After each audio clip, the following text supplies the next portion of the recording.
What's up mga ka-vlogs? Welcome back to my YouTube channel. If you want to subscribe, please don't forget to click the notification bell para more updated kayo sa panibago kong i-upload. And you have first time, I hope so you subscribe. And we create the more content like this. So this time is my content is Canelo versus Crawford fight. This fight is very instant and very nice. So first, Canelo Alvarez is undisputed for fight this Crawford. The Crawford is a champion, okay, undisputed. So I comment in Canelo Alvarez. Canelo Alvarez is found to found punch. So may ibubuga si Canelo sa pagdating sa laban.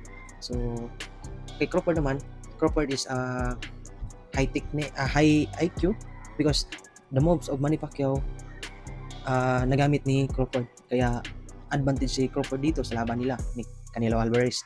But Canelo Alvarez is using the same style, so yung style niya noon same lang yung gagamitin niya, kaya nababasa ni Crawford yung galawan niya dito. So advantage si Crawford. So makikita naman natin sa video dito na paano ginamit ni Crawford yung double jab na ginamit ni Pacquiao. And then after that, we change the position or change the area. So nagamit nga ni Crawford yung kunting galaw ni Manny Pacquiao. So tingnan natin yung video para dito tayo makalaman kung sino yung malakas at sinong may skill sa larangan ng boxing. But anyway, Canelo is lost for the decision. Magaling sa timing si Crawford. Dito, pasok lahat ng combination ni Crawford. Pasok sa body shot. Ayun. Yung hook ni Canelo, hindi na papasok.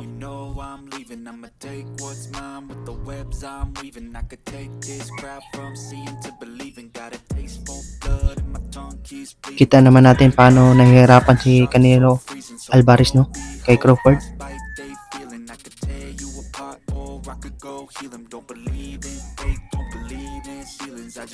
Advantage talaga si Crawford kasi marunong siya mag double jab.